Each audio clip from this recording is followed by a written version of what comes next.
Abra sua Bíblia.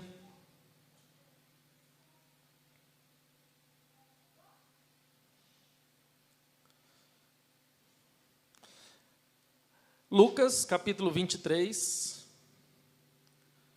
dos versos 33 a 43. Lucas 23, 33 a 43. Hoje é o dia de Páscoa, quero trazer uma breve meditação sobre a Páscoa para nós nesse exato momento. Quando chegaram ao lugar chamado Calvário, ali o crucificaram, bem como os malfeitores, um à direita e outro à esquerda. Contudo, Jesus dizia: Pai, perdoa-lhes, porque não sabem o que fazem. Então, repartindo as vestes dele, lançaram sortes. O povo estava ali e a tudo observava. Também as autoridades zombavam e diziam: salvou os outros, a si mesmo se salve, se é de fato o Cristo de Deus, o escolhido.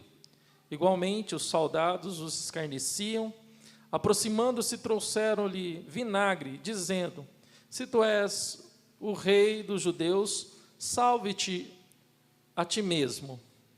Também sobre ele estava esta epígrafe em letras gregas, romanas e hebraica: este é o rei dos judeus.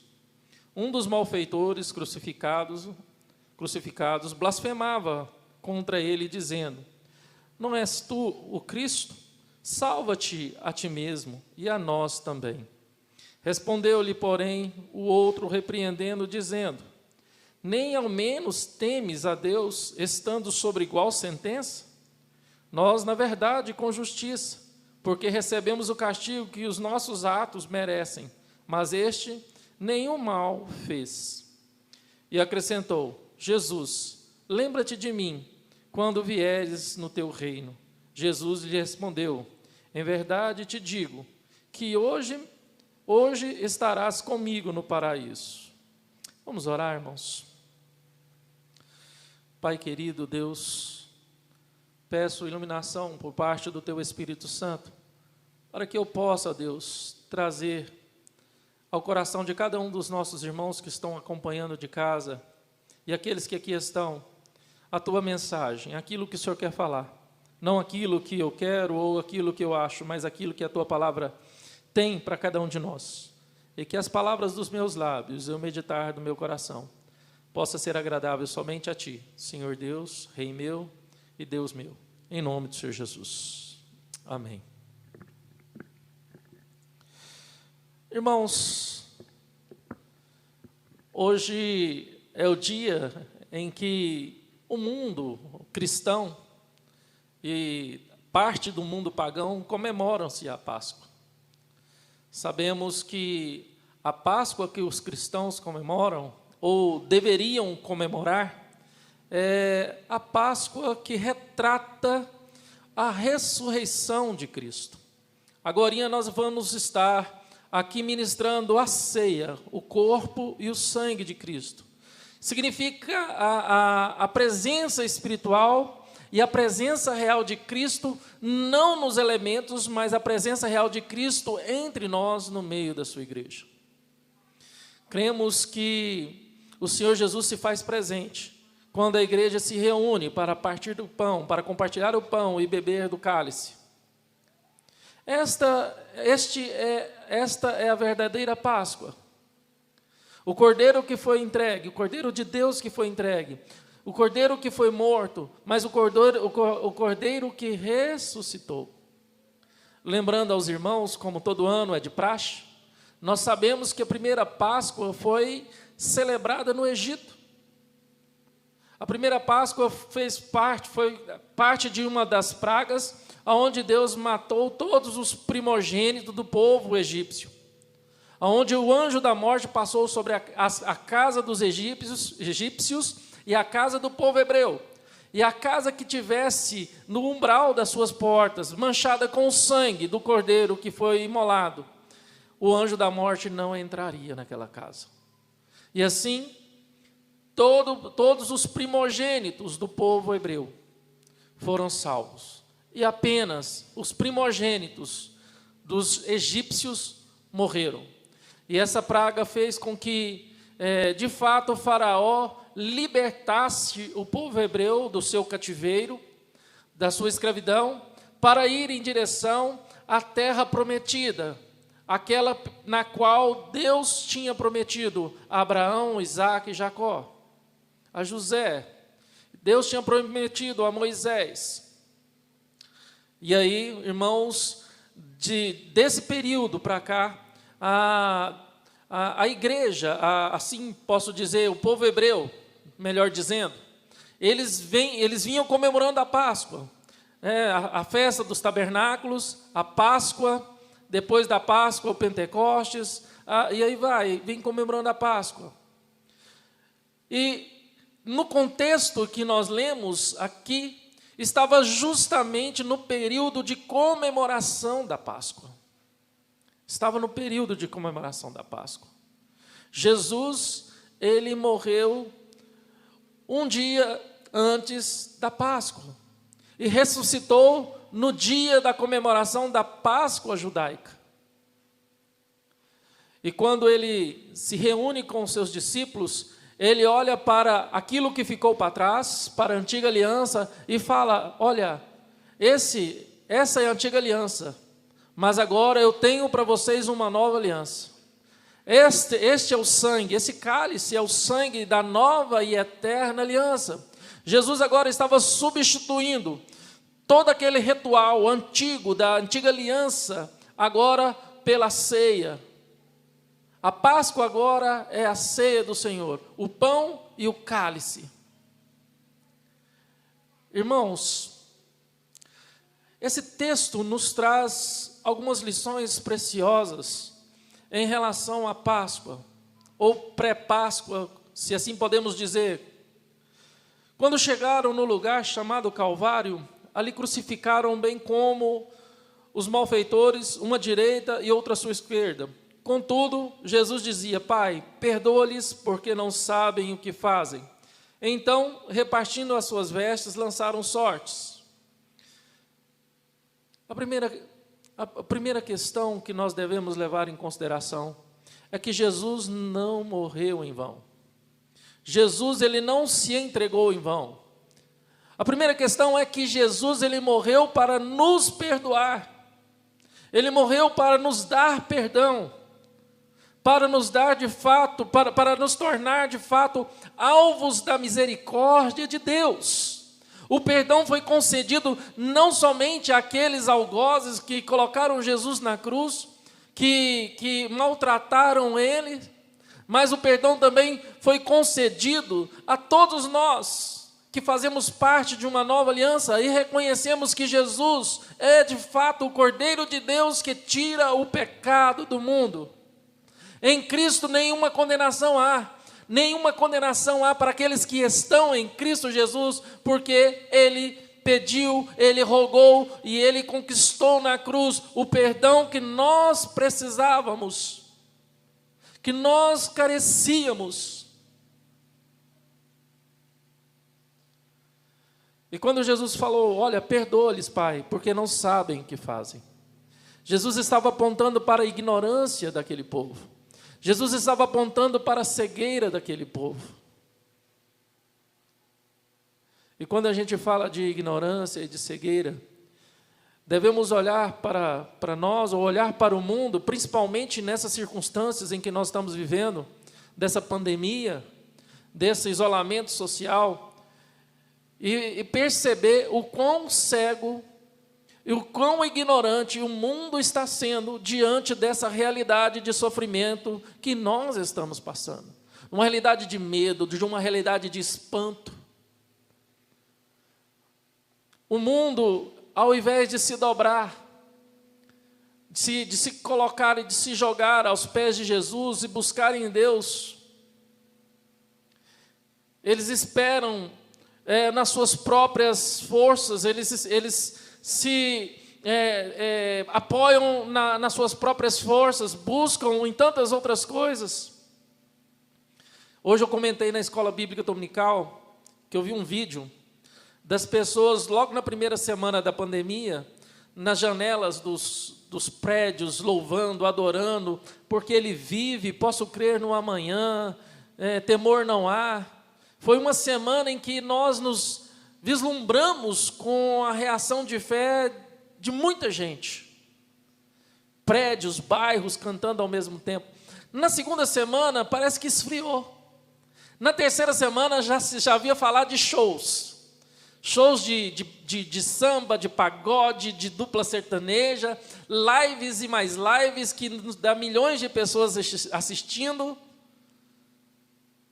Aquilo que começou a abrir a mente e o coração para uma realidade na qual precisamos buscar a Deus. A cegueira veio novamente e obscureceu a consciência, a mente do povo, dando-lhes entretenimento, entretendo na sua ignorância, entretendo no seu pecado. E Jesus, da mesma forma que disse e rogou ao Pai: Pai, perdoa porque não sabem o que fazem, vale para nós hoje, para todos esses que ainda não foram encontrados por Cristo, os seus ouvidos ainda não foram abertos, os seus olhos não foram abertos, a sua mente não foram clareadas pela ação do Espírito Santo. Pai, perdoa porque não sabem o que fazem. Mas nós, cristãos, o que estamos fazendo? Nós que arrogamos ser filhos de Deus, nós que nos chamamos de crentes, cristãos, povo de Deus, geração eleita, sacerdócio real, povo de propriedade exclusiva de Deus, o que nós temos feito? Nós estamos sendo entretidos por tantas coisas como o mundo tem sido entretido. Aquela euforia, aquela busca primária por Deus agora tem se tornado uma busca pelo nosso prazer.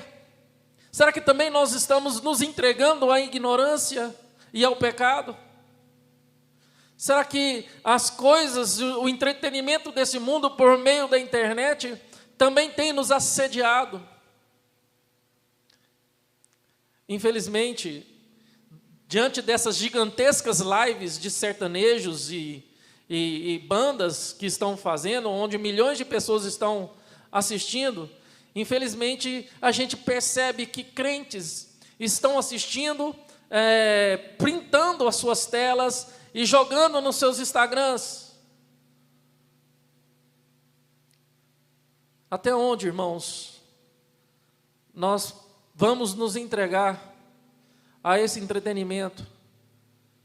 É tempo de buscar, é tempo de abandonar a ignorância, é tempo de buscar a Deus em solitude, é tempo de buscar a Deus em família, por mais difícil que seja, irmãos. Lá em casa nós temos nos esforçado para fazer o nosso culto doméstico, para orar nas refeições, para ter o nosso momento. Nós temos nos esforçado para continuar com o encontro das terças-feiras com um pequeno grupo do Anápolis City, e Deus tem abençoado. E eu encorajo aos irmãos a fazer a mesma coisa, irmãos. Todos os dias à tarde, das 6 às 6 horas da tarde, eu entro ao vivo pelo Google Meet e convido os irmãos para um momento de oração comigo. Infelizmente, a resposta por parte de muitos não tem sido boa. Em muitos dias, apenas 3, 4 pessoas oram comigo, online. E quando nós olhamos para o texto, além dessa realidade da ignorância, do entretenimento, do ser assediado pelo pecado, no verso 35, está escrito: o povo estava ali e tudo observava. Também as autoridades zombavam e diziam: salvou os outros, a si mesmo se salve, se é de fato o Cristo de Deus, o escolhido. Igualmente, os soldados se escarneciam e aproximaram-se, trouxeram-lhe vinagre, dizendo: se és o rei dos judeus, salva-te a ti mesmo. E também sobre ele estava a epígrafe em letras gregas e romanas e hebraicas, como forma de zombaria: este é o rei dos judeus. Meus irmãos, Jesus ele foi zombado, Jesus ele foi escarnecido, ele foi criticado, foi humilhado. E nós cristãos estamos numa situação em que, ao invés de nos unirmos como filhos de Deus, como uma só família, muitas vezes nós entramos numa guerra interna. Pentecostal contra reformado, reformado contra pentecostal, neopentecostal contra reformado. Este momento de pandemia é um momento em que os filhos de Deus deveriam se unir em oração e não fazer parte da zombaria do mundo. Infelizmente, nós vimos alguns ministros postando vídeo, reformados, postando vídeo, zombando da fé pentecostal. O meu ponto de vista, irmãos, se esses pentecostais têm um dom de cura, coloca a mão sobre um infectado e cure, sem máscara, sem nada. Irmãos, não é hora de... Eu sei que não foi essa a intenção do pastor, mas não é hora de em nenhum momento a gente zombar da fé do nosso irmão. Nenhum momento, irmãos. Nós devemos, neste momento, acima de tudo, combater da dor do próximo e nos unir como filhos de Deus, independente da nossa teologia, mas por piedade, e orar pelo nosso país, e orar pelo mundo, e orar pelos que sofrem. Jesus foi alvo de zombaria. Se tu és um filho de Deus, salva-te a ti mesmo. Salvou a muitos. Ele sofreu a zombaria por parte dos soldados, por parte dos judeus que ali estavam, da sua própria nação, por parte dos gentios, por parte do Império Romano. Aí, o rei dos judeus. Aonde que está o rei dos judeus? Na cruz. Aonde está Nero? No trono. Aonde está César? No trono. Irmãos, a zombaria, a humilhação, não deve fazer parte da vida dos filhos de Deus. Nós devemos olhar para os nossos irmãos, até mesmo dentro da ignorância teológica deles, e unir com eles em oração em favor do mundo que sofre. Mas o texto também diz: um dos malfeitores crucificados blasfemava contra ele, dizendo: não és o Cristo, salva-te a ti mesmo, e a nós também. Respondendo-lhe, porém, o outro respondeu, dizendo: nem ao menos temes a Deus, estando sobre igual sentença? Nós, na verdade, com justiça, porque recebemos o castigo que os nossos atos merecem, mas este nenhum mal fez. E acrescentou: Jesus, lembra-te de mim quando vieres no teu reino. E Jesus respondeu: em verdade te digo, que hoje estarás comigo no paraíso. Essa parte nos traz uma realidade, irmãos, que apesar de nos desviar daquilo que deveríamos fazer em um momento de sofrimento, de tribulação e de crise como esse, que nós estamos vivendo, e nos distrair com as coisas desse mundo, apesar de muitas vezes fazer parte do coro que estão zombando dos outros, seja publicando algo na internet, ou seja compartilhando, criticando, o que nós devemos fazer é ter no coração ter no coração a convicção de que não merecíamos a salvação, de que não merecíamos porque somos pecadores. E olhar para Jesus, e olhar para Deus e agradecer: Pai, muito obrigado, porque a sua morte nos libertou. A sua ressurreição é a certeza de que estaremos no paraíso e temos uma segunda vida. E assim como o Senhor ressuscitou da morte para a vida, nós também ressuscitaremos da morte para a vida.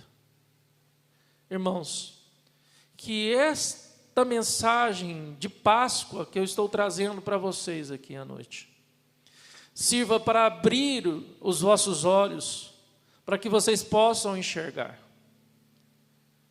que neste momento de isolamento social, onde nós deveríamos tirar para nos dedicar em oração, em meditação na palavra, em culto doméstico, em nossa comunhão com Deus, e não nos entreter.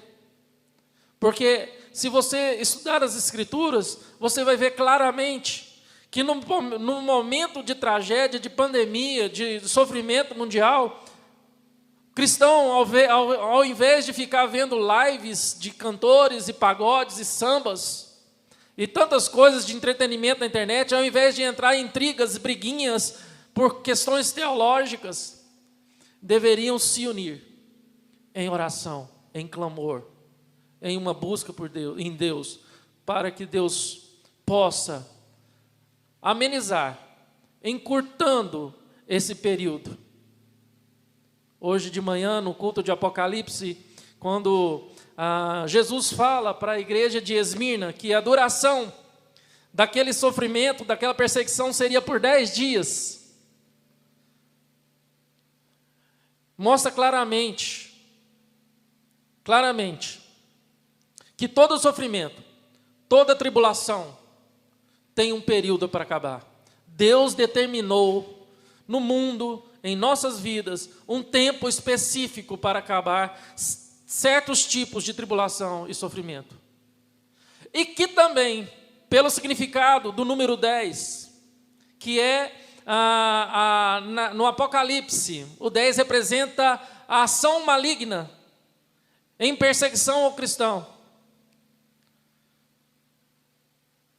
Que pode vir perseguição após perseguição. E a perseguição, segundo Dietrich Bonhoeffer, onde nós estudamos hoje de manhã Apocalipse, faz parte da vida do crente, assim como o amor deve fazer parte das nossas vidas. Como o amor deve fazer parte de nossas vidas. E esse momento de Páscoa nos revela um amor maior de Deus, que entregou o seu próprio Filho, Jesus, para ser humilhado, massacrado, castigado, sofrer morte de cruz, ser sepultado, por amor a mim e amor a você. Ele, como ovelha muda, foi ao matador, por amor a mim, por amor a você. Ele não respondeu aos seus críticos, aqueles que humilhavam a ele. Ele apenas clamou ao Pai: Pai, perdoa-lhes porque não sabem o que fazem. Um bom exemplo, um maravilhoso exemplo para nós cristãos, de não fazer coro com as chocarrices do mundo, com as ironias do mundo, mas fazer coro com aqueles que estão de joelho, orando pelos que sofrem no mundo e orando por essa situação mundial. Situação mundial. Feche seus olhos, vamos orar. Pai querido, muito obrigado por este momento. Te louvo, te agradeço pela tua mensagem. Que o verdadeiro sentido da Páscoa faça a diferença em nossas vidas, ó Deus. Faz agora a diferença no coração de cada um, ó Pai. Tem muito sendo entretido, ó Pai, pelas circunstâncias que a internet e o isolamento e a falta do que fazer tem levado. Mas o Senhor, ó Deus, abre os nossos olhos e nos desperta para uma verdadeira realidade de amor, de sofrimento e de busca constante e de clamor ao Senhor. Assim eu oro, assim eu agradeço e assim eu peço, em nome de Jesus Cristo. Amém, amém, amém.